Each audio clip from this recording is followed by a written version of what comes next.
बिस्मिल्लाहिर्रहमानिर्रहीम। अस्सलाम वालेकुम मेट क्लास। उम्मीद करती हूँ कि सब बच्चे खैर आफियत से होंगे। आज जो हम लोगों ने अपना लेक्चर नंबर 7 18 जुलाई का काम करना है, उसकी डायरी आप लोग देख रहे होंगे। आपकी डायरी में रिव्यू एक्सरसाइज नंबर 5 है, उसके आपने फर्स्ट 3 क्वेश्चन जो हैं वो आज सॉल्व करने हैं, जिसमें से क्वेश्चन नंबर 1 और क्वेश्चन नंबर 2 जो है ये आप लोग अपनी बुक के ऊपर सॉल्व करेंगे, और क्वेश्चन नंबर 3 आप लोगों ने अपने नीट रजिस्टर के ऊपर सॉल्व करना है। फर्स्ट क्वेश्चन में आप लोगों का जो क्वेश्चन है वो है 4 options are given against each statement, in circle the correct one.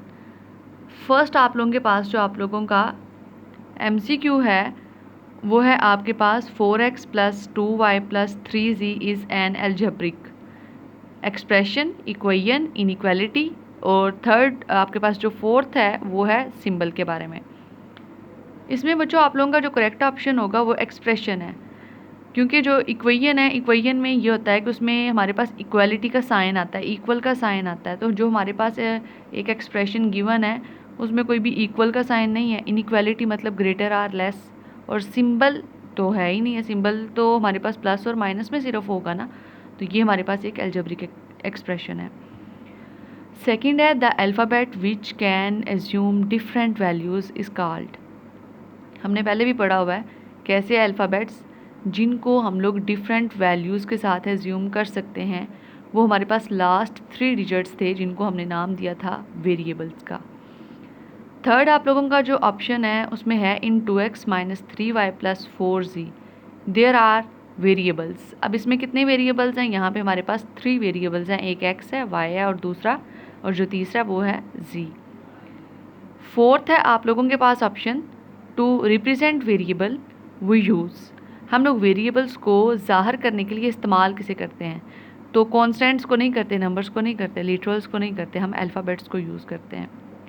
इसके बाद आप लोगों का 5th MCQs है N algebraic expression can contain numbers, variables and operations, number and operations, variables only, operations only. तो बच्चों जो अलजेब्रिक एक्सप्रेशंस होते हैं उनमें नंबर्स भी होते हैं, नंबर्स शो करते हैं आप लोगों की काउंटिंग को, और वेरिएबल्स तो होते ही हैं एक्स वाई, जैसा कि हमने अभी ऊपर भी पढ़ा, और ऑपरेशंस लाइक आपके पास प्लस माइनस का साइन जो होता है उसमें इस्तेमाल, वो हमारे पास एज आ ऑपरेशंस होंगे। आप लोगों की बुक के ऊपर जो पीछे इन्होंने क्वेश्चन मार्क किया हुआ है वो है बी ऑप्शन, लेकिन आप लोगों का जो करेक्ट आंसर है यहाँ पे वो आप लोगों का ए बनता है। अगर किसी बच्चे ने कंफर्म करना हो आप लोग मज़ीद इंटरनेट से भी देख सकते हैं। इसके बाद आप लोगों का 6th MCQs है 2x⁻² इज़।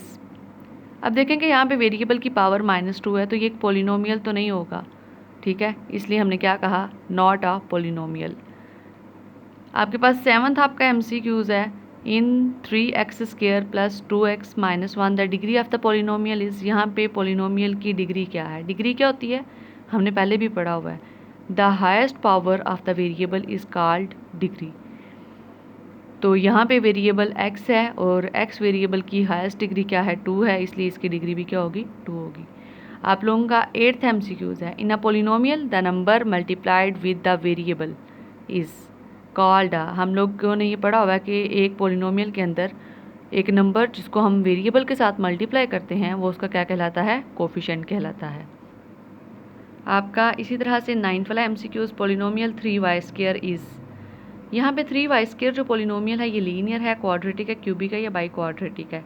तो यहाँ पे वेरिएबल की हाईएस्ट पावर 2 है, और ऐसे पोलिनोमियल्स जिनकी पावर 2 हो उन्हें हम क्वाड्रेटिक पोलिनोमियल्स कहते हैं। 10th वाला है आपका bi quadratic algebraic expression is a polynomial of degree. तो बाई क्वाड्रेटिक जो होते हैं वो ऐसे पोलिनोमियल्स होते हैं जिसमें हमारे पास वेरिएबल की हाईएस्ट पावर 4 हो, तो इस लिहाज से आप लोगों का डी वाला ऑप्शन दुरुस्त होगा। आप लोगों का इसी तरह से क्वेश्चन नंबर 2 है indicate polynomial and there degree in the following table, कि आप लोगों ने जो एल्जेब्रिक एक्सप्रेशंस लिखे हैं इनके सामने बताना है कि क्या ये पोलिनोमियल हैं या नहीं। अगर पोलिनोमियल हैं तो आपने उनके सामने उनकी डिग्री लिखनी है, और अगर वो पोलिनोमियल नहीं है तो आपने लिख देना है नॉट अ पोलिनोमियल। फर्स्ट है आपके पास 2.3 + 1.2x। यहाँ पे अगर हम देखें तो ये एक पोलिनोमियल है, क्योंकि इसमें जो वेरिएबल x है उसकी पावर 1 है जो कि पॉजिटिव है, इसलिए ये पोलिनोमियल है। Yes, degree of the polynomial, polynomial की डिग्री क्या है 1। K square plus 5k raise to power -1।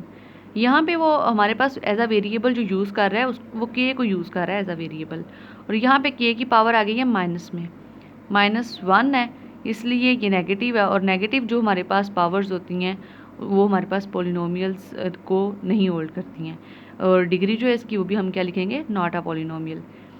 Third है हमारे पास -9x रेज़ टू पावर 0, यानी कि जस्ट -9 लिखा हुआ है। तो -9 के साथ अगर हम देखें तो वेरिएबल जो है वो x होगा, और x की पावर में क्या होगा, वो 0 होगा, क्योंकि x की पावर 0 1 के इक्वल, -9 को 1 से मल्टीप्लाई किया तो अगेन -9 ही आएगा। तो यहाँ पे हम इसे पोलिनोमियल कहेंगे, इसलिए ये पोलिनोमियल के लिए येस। और डिग्री इसकी क्या है हमारे पास कि ये क्या है, कांस्टेंट है। और आगे आप लोगों के पास है कि फोर्थ वाला 2c raise to power 4 plus 5b plus 6/7। तो यहाँ पे वो c को एज अ यूज़ कर रहा है वेरिएबल के तौर पे, तो इसका मतलब है कि ये एक पोलिनोमियल हमारे पास है। और ये कौन सा पोलिनोमियल है, क्योंकि यहाँ पे हाईएस्ट पावर 4 है, तो ये एक बाई क्वाड्रेटिक पोलिनोमियल होगा। इसी तरह से आप लोगों का क्वेश्चन नंबर 3 है, find the sum of the following polynomials.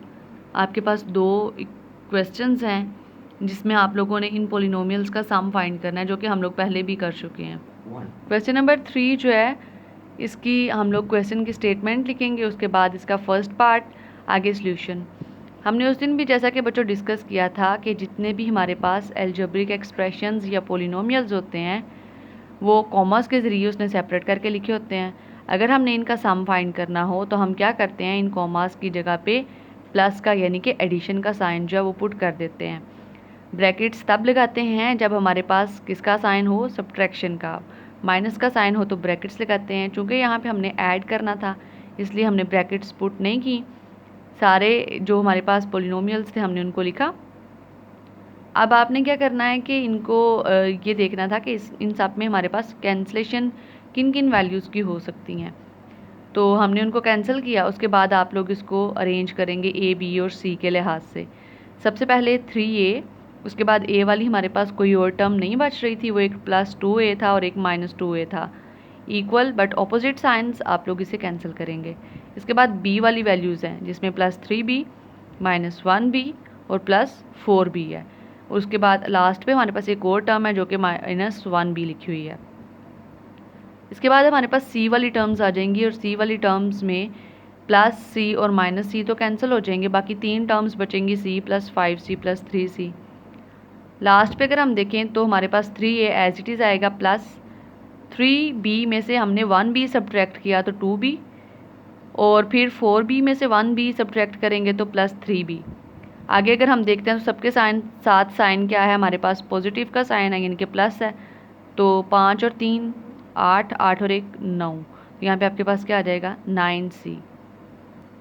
अब बी वालों को अरेंज करने के बाद हमारे पास इसका फाइनल आंसर आएगा 3a + 5b + 9c। इसी का जो सेकंड पार्ट है वो आप लोग खुद करेंगे, और यहीं पे आप लोगों का आज का लेक्चर इख्तिताम पज़ीर होता है। उम्मीद है कि सब बच्चों को समझ आ गई होगी। अल्लाह हाफिज़।